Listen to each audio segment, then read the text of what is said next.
Praise the Lord. அன்பார்ந்த கர்த்தருடைய பிள்ளைகளை, இந்த செய்தியை பார்க்கிறவர்களை, நம்ம சேனலை சப்ஸ்கிரைப் பண்ணலைன்னா தயவுசெய்து சப்ஸ்கிரைப் பண்ணுங்கள், உதவி செய்யுங்க, லைக் பண்ணுங்கள், ஷேர் பண்ணுங்கள். கர்த்தர் நம்மோடு இருந்து பெரிய காரியம் செய்வாராக. தேவன் நம்மோடு இடைபடுவாராக. Amen. God bless you. Thank you. சிறு ஜெபம் செய்து நம்ம வார்த்தைக்கு நேராக கடந்து போக போகிறோம்.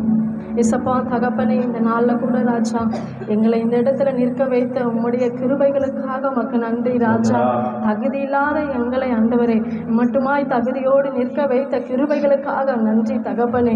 இசப்பா தகப்பனே, பேசுவது நாங்கள் அல்ல ஆண்டவரே, ஆவியானவரே தாமே நீர் எங்களோடு இடைபடும்படியாக செபிக்கிறோம் தகப்பனே.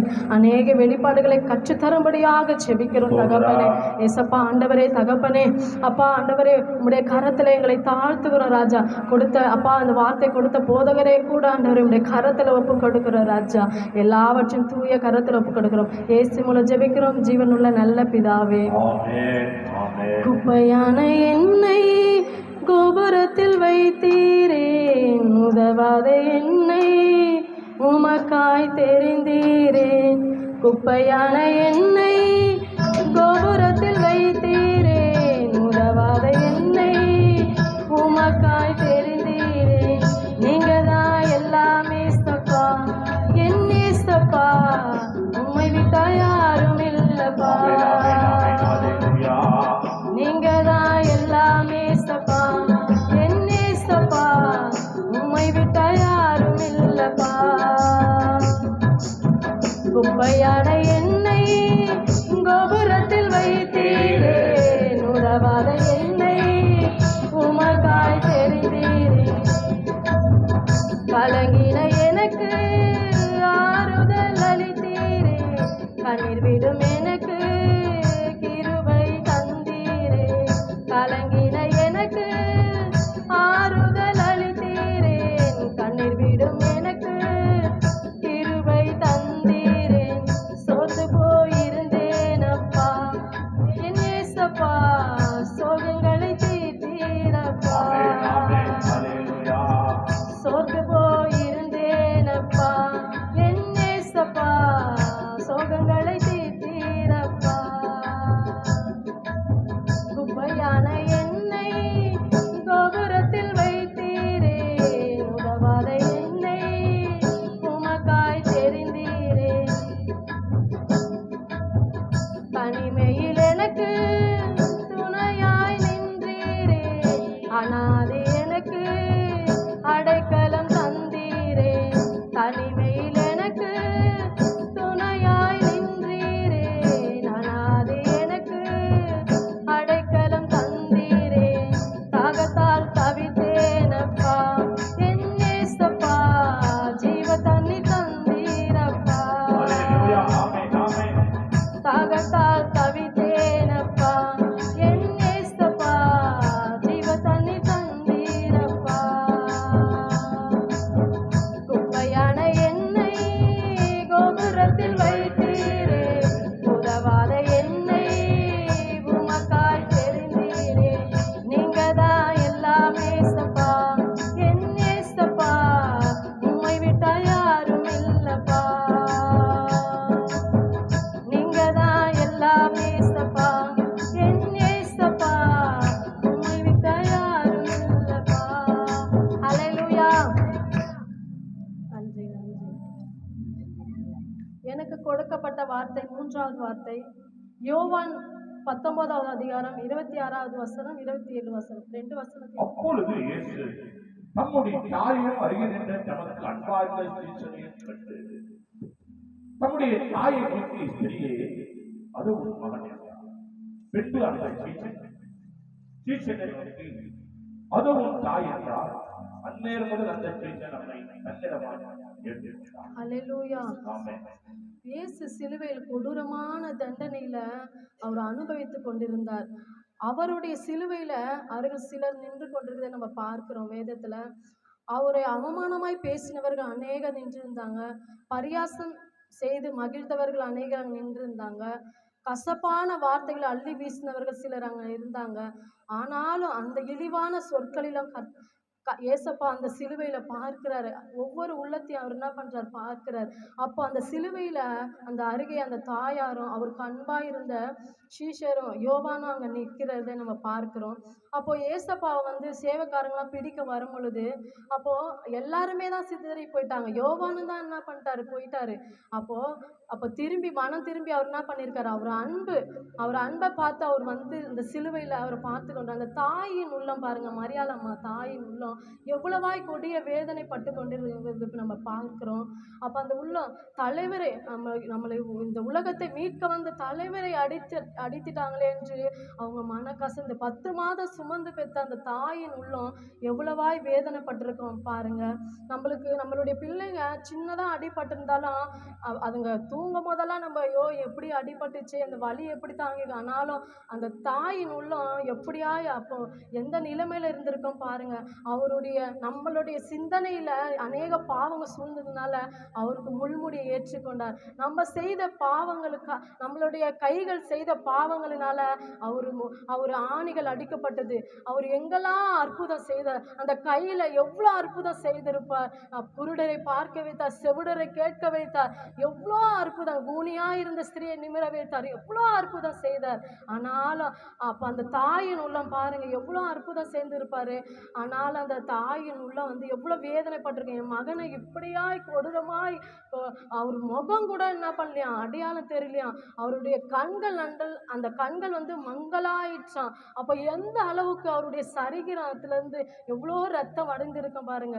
சரீரம் கிழிக்கப்பட்டுதான். அந்த சரீரம் வந்து அப்போ அந்த எலும்புகள் என்ன பட்டுச்சான், நொறுக்கப்பட்டுதான். நம்மளுடைய எலும்புகள் நல்லா இருக்கணுன்றதுக்கா அவருடைய எலும்புகள் எல்லாம் நொறுக்கப்பட்டது. அப்போ மார்க்கு எபேசியர் 6வது அதிகாரம் வாசிக்கலாம், 3வது வசனம். எபேசியர்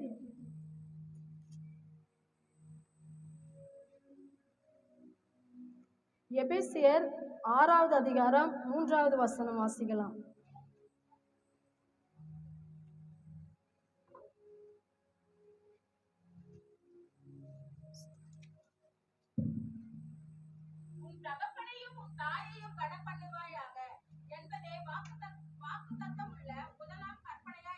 ஹல்லேலூயா. அப்போ முதல் கற்பனையை கர்த்தர் நிறைவேற்றுகிறார். அந்த சிலுவையில அந்த கொடூரமான நிலைமையிலும் அந்த தாயாருக்கு ஆறுதல் சொல்லுகிறார். மூத்த மகனாய் இருக்கிற கடமையை அவர் செய்கிறார், அவர் செய்து முடிக்கிறார். அப்போ அந்த தாயையும் அந்த அன்பாயிருந்த சீஷனும் அவர் சிலுவையில் அருகில வந்து நிற்கும் பொழுது அப்போ அந்த தாய்க்கு நம்ம ஆறுதல் சொல்லமே.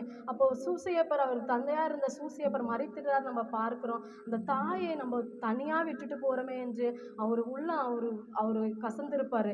அப்போ அந்த அன்பா இருந்த சீஷனுக்கு தான் அப்போ அவருடைய தாயை ஒப்புவிக்கிறாரு. அந்த கடமையை என்ன பண்றாரு, செய்யறாரு. இந்த நாள்லாம் பார்த்தீங்கன்னா அநேக இந்த தேசத்துல முதியோர் இல்லம் பெருகின்னு இருக்குதான். அப்போ எவ்வளவா முதியோர் இல்லம் பெருகுது பாருங்க. ஏன் சமாதானம் இல்லை, குடும்பத்துக்குள்ள அநேக பிரச்சனைகள், கசப்புகள்.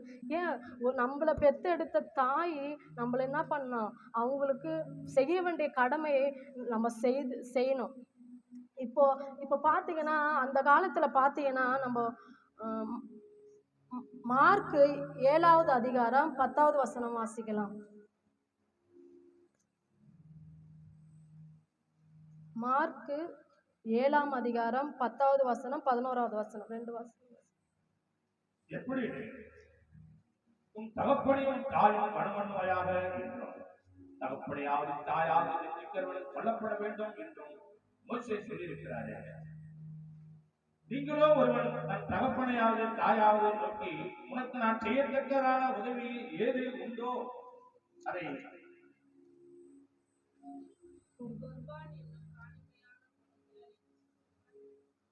சொல்லிவிட்டால் அவனுடைய கடமையை தீர்ந்தது என்று சொல்லி அவனை இனி தன் தகப்பனுக்காக தன் தாய்க்காக யாரும் உதவி செய்ய மாட்டாமல்.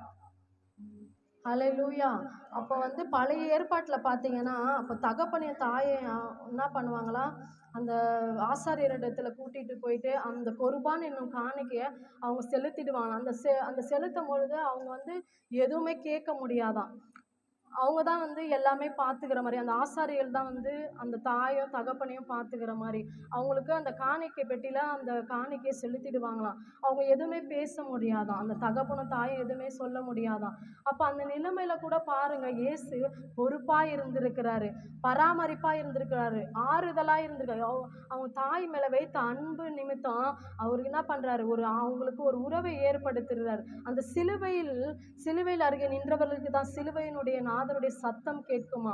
அப்போ அந்த சத்தத்தை என்ன பண்றாங்க, ஏதாயிலும் பேசுவாரா, ஏதாயிலும் நம்ம கிட்ட சொல்லுவாரா என்று அந்த தாயின் உள்ளம் வேதனைப்பட்டு கொண்டிருக்கும். ஆனாலும் அந்த வார்த்தையை கொடுக்க, அந்த 7 வார்த்தை அவர் சிலுவைக்கு போகும் பொழுது இந்த 7 வார்த்தையில அநேக வெளிப்பாடுகள் உண்டு. அந்த வார்த்தையில வல்லமை உண்டு. அந்த வார்த்தை வானமும் பூமியும் ஒளிந்து போனாலும் அந்த வார்த்தை ஒன்றும் ஒளிந்து போவதில்லை. அந்த வார்த்தையில நம்ம தியானிக்கும். நம்ம இப்பதான் இந்த நாள்ல தான் நம்ம சிலுவை தியானிக்கணுமா, இல்லை, நம்ம டெய்லியும் அவருடைய பாடுகளை நம்ம நினைக்கணும்.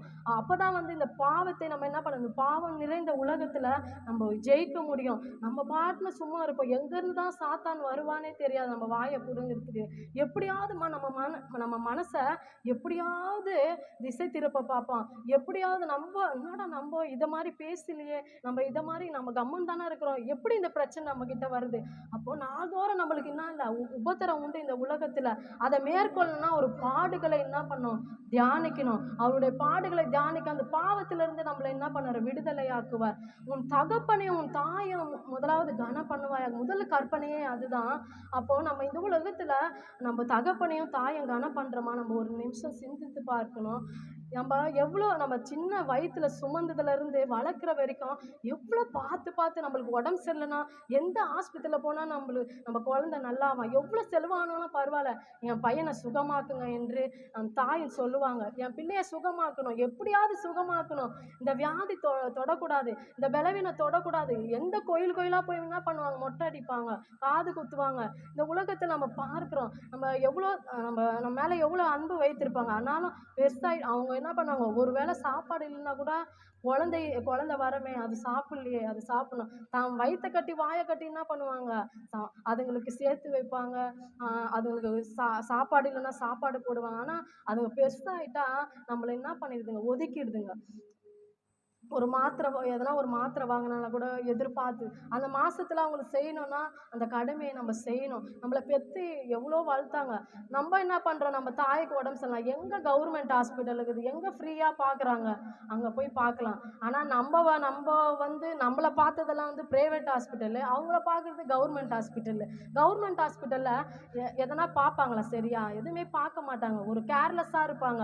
இதே நீங்கள் பணம் கட்டுற ஹாஸ்பிட்டலில் போய் பார்த்தீங்கன்னா அப்போ தான் அவங்க ஒரு இது வேணுமா உங்களுக்கு, அப்படியே கவனிக்கிற விதமே ஒரு தனியாக இருக்கும்.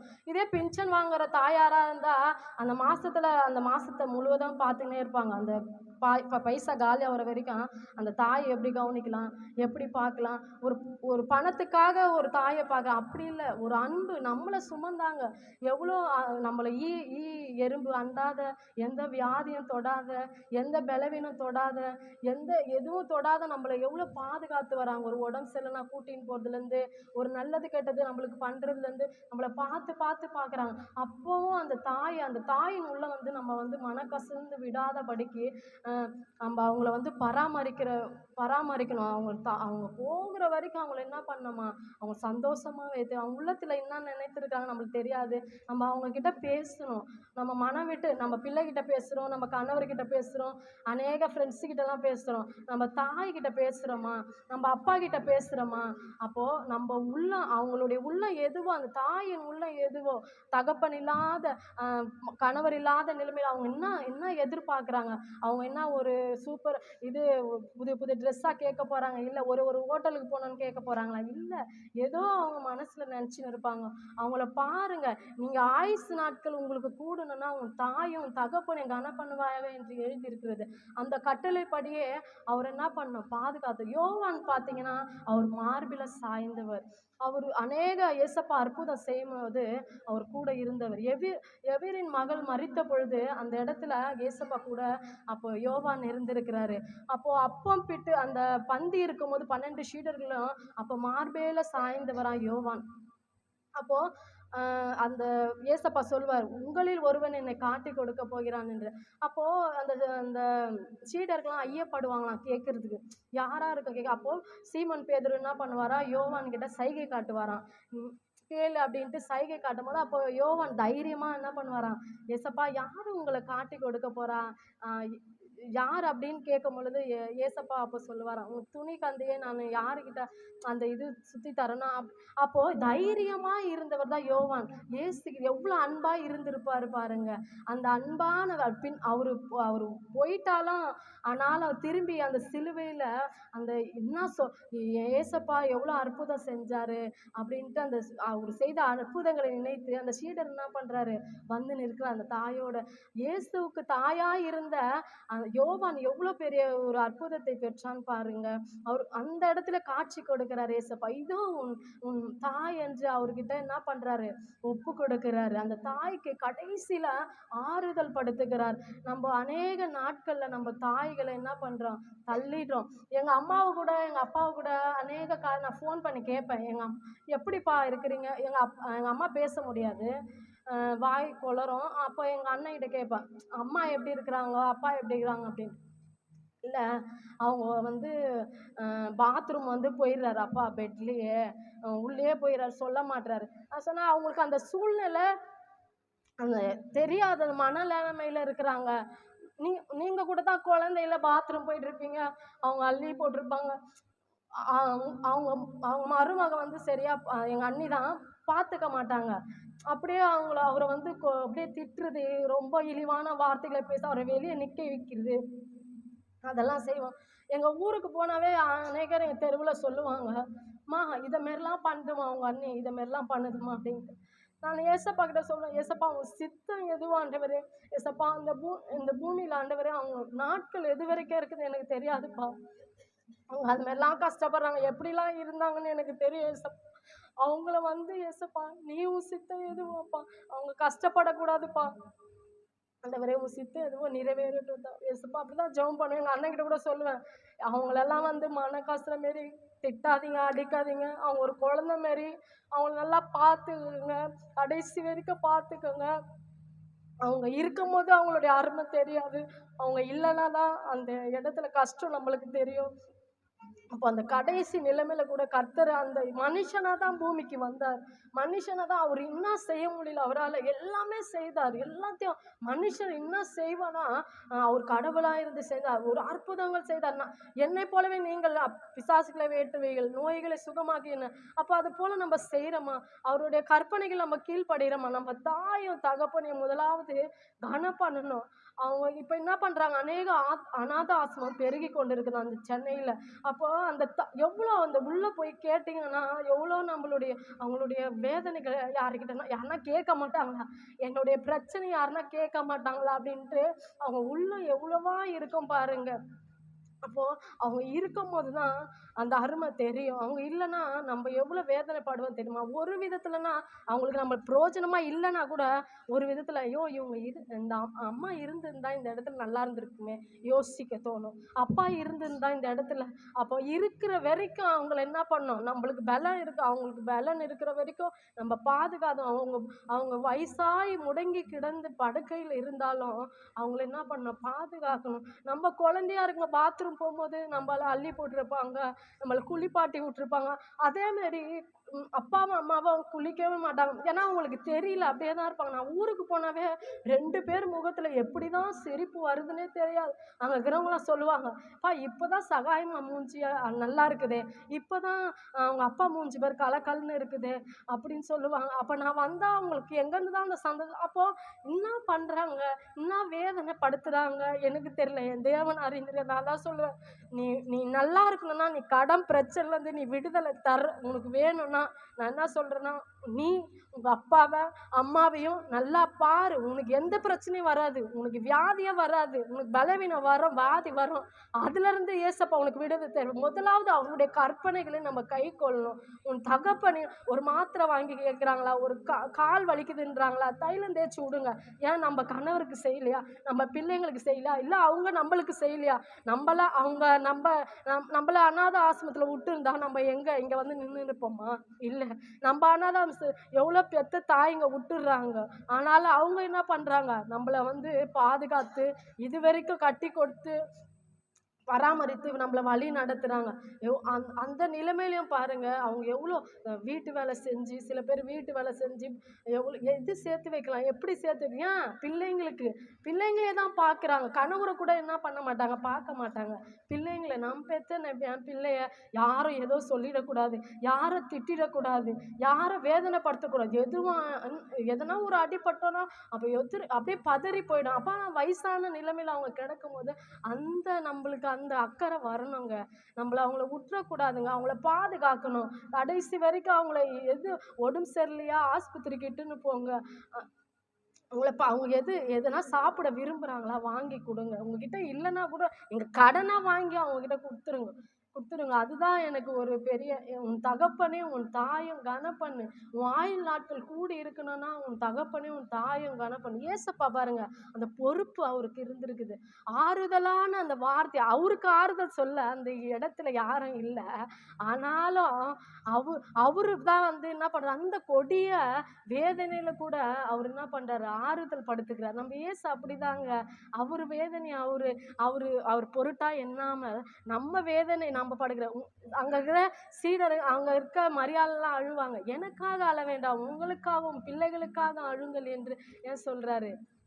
அப்போ இந்த பாவம் நிறைந்த உலகத்துல நம்ம வாழ்ந்துன்னு இருக்கிறோம். நம்ம பாவத்தை மேற்கொண்டு அவர் சிலுவை அண்டையில போய் அவர் சமூகத்துல நம்ம முழங்கால் இடம் பொழுது அவரால் முடியாது. என் பிள்ளை இப்படி இருக்குதா, என் கணவர் இப்படி இருக்கிறாரா, என் மனைவி இப்படி இருக்குதா என்று அவருடைய சமூகத்துல நம்ம முழங்கால் படிக்கிட்டு அவர் சிலுவையில் அண்டையில வரும்பொழுது அவர் சத்தம் கேட்டுதான் 2 பேருக்கும், மரியாள் அம்மாவுக்கும் யோவானுக்கும் அந்த சத்தத்தை கேட்டாங்களாம். அப்போ யோவான் வந்து அவர் மார்பில சாய்ந்தவர். அது மாத்திரம் இல்லை, எவரின் மகள் மரித்த பொழுதும் அவரோடு கூட இருந்திருக்கிறார். அப்போ மறுரூபம் மலையில காட்சி கொடுக்கும் போதும் யோவான் அவரோடு கூட இருந்திருக்கிறார் நம்ம பார்க்கிறோம். அப்போ அந்த முதியோர் இல்லத்துல என்ன பண்ணிடுறாங்க, இப்பெல்லாம் போய் சேர்த்துடுறாங்க. அந்த மாதிரிலாம் சேர்க்காதீங்க. உங்களால முடிஞ்ச வரைக்கும் அவங்கள பாருங்க. நான் ஒரு காரியம் கேள்விப்பட்டேன். ஒருத்தர் என்ன பண்ணாரா, முதியோர் இல்லத்துல அந்த தாயை போய் விட்டுட்டாராம். நான் வந்து ஒரு 5 மாசத்துல நான் வந்துடுறேம்மா அப்படின்ட்டு. 1 வருஷம் ஆச்சா, 2 வருஷம் ஆச்சா, 3 வருஷம் ஆச்சா, 4 வருஷம், 5 வருஷம் ஆச்சா, அவர் வரவே இல்லையா. அந்த தாயார் என்ன பண்ணாங்க, அங்கேயே மறித்துட்டாங்க. அப்போ நீ மறித்த பின்பு வந்து அவங்க என்ன பிரயோஜனம் சொல்லுங்க பார்க்கலாம். கண்ணீர் அஞ்சலி போஸ்டரு, அவங்களுக்கு காரியம் பண்றது, அதெல்லாம் வேஸ்ட். அந்த காசு இருக்கும் பொழுது கடன் வாங்கினா உங்க அம்மாவே உங்க அப்பா உயிரோடு இருக்கும் போது பாருங்க.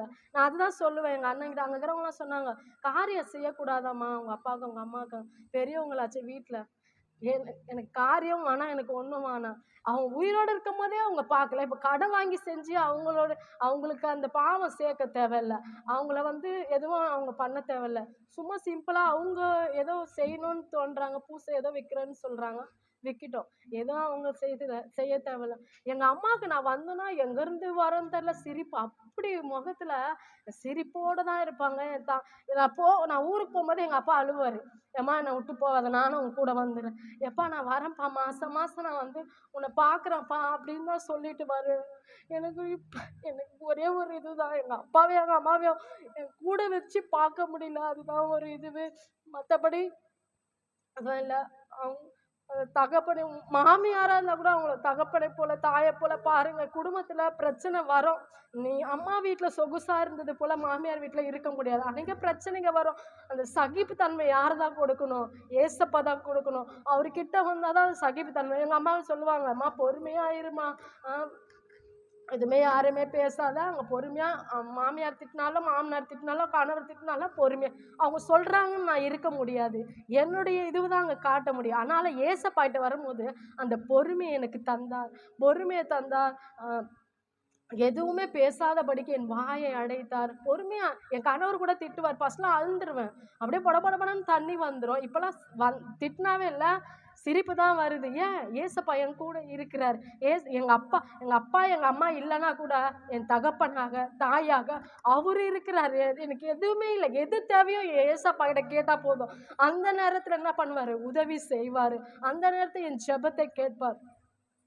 அப்போது இந்த இந்த உலகத்தில் நம்ம வாழ்கிற வாழ்க்கையில் உன் தகப்பனே அவங்களுக்கு என்ன தேவையோ செய்யுங்க. உடம்பு சரியில்லைன்னா ஹாஸ்பிட்டல் கூட்டிட்டு போங்க. அவங்கள ஒரு பொருட்டாக எண்ணுங்க. அவங்க நம்மளை சுமந்தாங்க, அவங்கள ஒருத்தராக எண்ணுங்க. அவங்கள வந்து மனக்கசங்க அழக விடாதீங்க. அவங்கள அடிக்காதீங்க, அவங்கள திட்டாதீங்க. அவங்க என்ன சொல்ல வராங்கன்ட்டு கேளுங்க. அவங்கள கேட்டால் தான் அவங்களுக்கு அந்த பிரச்சனைக்கு நம்மளுக்கு தெரியும். நம்ம ஏசப்பாவுடைய சிலுவையை நம்ம தியானிக்க போகிறோம். அநேக உபத்திரவங்கள் வரும். இந்த உலகத்தில் நாள்தோறும் உபத்திரவங்கள் உண்டு. ஆனாலும் திடன் கொள்ளுங்கள், நான் உங்களை ரட்சித்தேன் என்று ஏசப்பா சொல்கிறார். அப்போ இந்த உலகத்தில் இருக்க உபத்திரவை தாண்ட நம்மளுக்கு என்ன தேவை? அந்த சிலுவையின் அருகே அவருடைய சமூகத்தில் உட்கார பொழுதுதான் நம்மளுக்கு அவருடைய அன்பு நம்மளை ருசி பார்க்க அவர் செய்ய வல்லவராய் இருக்கிறார். அந்த பொறுப்பு உணர்ச்சி அவர்கிட்ட இருந்துக்குது பாருங்க. யோவான் 13வது அதிகாரம் 23வது வசனம். யோவான் 13வது அதிகாரம் 18வது வசனம். யோவான் 14:18 ஐயா. நான் 14 ஆமா ஆமா, அதுதான். ஹல்லேலூயா. நான் உங்களை திக்கற்றவர்களாய் விடேன். அப்போ நம்மளுக்கு யாருமே இல்லைன்னா கூட, நம்மளுக்கு தாயும் இல்லை, நம்மளை ஆற்றிட தேற்றிட யாருமே இல்லை, எனக்கு என் சொந்தமே இல்லை, என் பந்தமும் இல்லை, என் கூட பிறந்தவங்களாம் இல்லை அப்படின்னு நீங்கள் நினைக்கிறீங்களா? ஏசப்பா இருக்கிறாரு. நான் திக்கற்றவர்களுக்கு நான் துணையாக இருக்கிறேன். நீங்கள் ஏன் கவலைப்படுறீங்க? நம்ம ஆறுதலாக நம்ம யாருன்னா கேட்பாங்களா? நம்ம வந்து நம்மளுடைய பிரச்சனை யாருன்னா கேட்பாங்களா? நம்ம இருப்போம். ஆனால் மனுஷர்கள் வந்து கொஞ்ச நேரம் கேட்பாங்க, அப்புறம் இல்லை எவ்வளோ நேரம் பேசினுக்கிறாங்க பாரு, வேற வேலையே இல்லை பாரு உங்களுக்கு. ஆனால் ஏசப்பா சமூகத்தில் வந்து நீங்கள் 10 மணி நேரம் ஜெபம் பண்ணி அவர்கிட்ட விண்ணப்ப அவர் கேட்குறார். நம்மளுடைய சத்தத்தை கேட்க, நம்மளுடைய விண்ணப்பத்தை கேட்க. நம்ம தான் என்ன பண்ணுறது இல்லை, மனுஷரை நம்பி என்ன பண்ணுறோம், மனுஷங்கிட்ட சொல்கிறோம் எல்லா காரியத்தையும். நீங்கள் முதலாவது அவருடைய சமூகத்தை பிடித்துக்கோங்க. நம்ம எதனா சொல்லணுமா, ஏசப்பா கிட்ட சொல்லுங்க. மனுஷர்களை இங்கே பேசிட்டு அங்கே போய் பேசிடுவாங்க, இங்கே சொல்லிட்டு அங்கே அவங்க வெறும் சாதாரண மனுஷன். நாசி உள்ள மனுஷனை நம்புவதை பார்க்கலாம் கர்த்தர் பெயரில் பற்றுதலாக இருப்பதே நலம் என்று சொல்லப்படுகிறது. அப்போ அவருடைய பெயரை நம்ம பற்றி கொள்ள இருக்கும் பொழுது அப்போ நம்மளுக்கு ஆறுதலும் தேற்றுவளமாய் இருக்கிறார். திக்கற்ற பிள்ளைகளுக்கு ஆறுதல். எவ்வளோ பேர் அநாத ஆசிரமத்தில் பார்த்தீங்கன்னா எவ்வளோ ஜனங்கள் எவ்வளோ வேதனைப்பட்டு கொண்டிருக்கிறாங்க. அந்த நிலைமையில் அவங்கள தள்ளாதீங்க. இருக்கிற கொஞ்ச காலத்தில் அவங்கள பாருங்க. அவங்க எதனா வயதாயிடுச்சு அவங்களுக்குன்னா கொஞ்சம் அதிகமாக பேச ஆரம்பிப்பாங்க, குழந்தைய போடுற மாற ஆரம்பிப்பாங்க. அதான் நம்ம புரிஞ்சிக்கணும். அப்போது அந்த புரிஞ்சு நம்ம நடக்கும்போது தான் ஏசப்பாட்ட கேட்கணும். அப்போ நம்ம உங்களுக்கு கஷ்டமாக இருந்தா, ஏசப்பா இதை மாதிரி இருக்கிறாங்கப்பா, நான் எப்படி அவங்கள வழி நடத்தணும் எனக்கு கற்றுத்தாங்கப்பா. நம்ம கேட்கும் போது அவர் செய்ய வல்லவராக இருக்கு. இந்த வார்த்தையை கர்த்தர் ஆசீர்வதிப்பாராக. ஆமென் ஆமென்.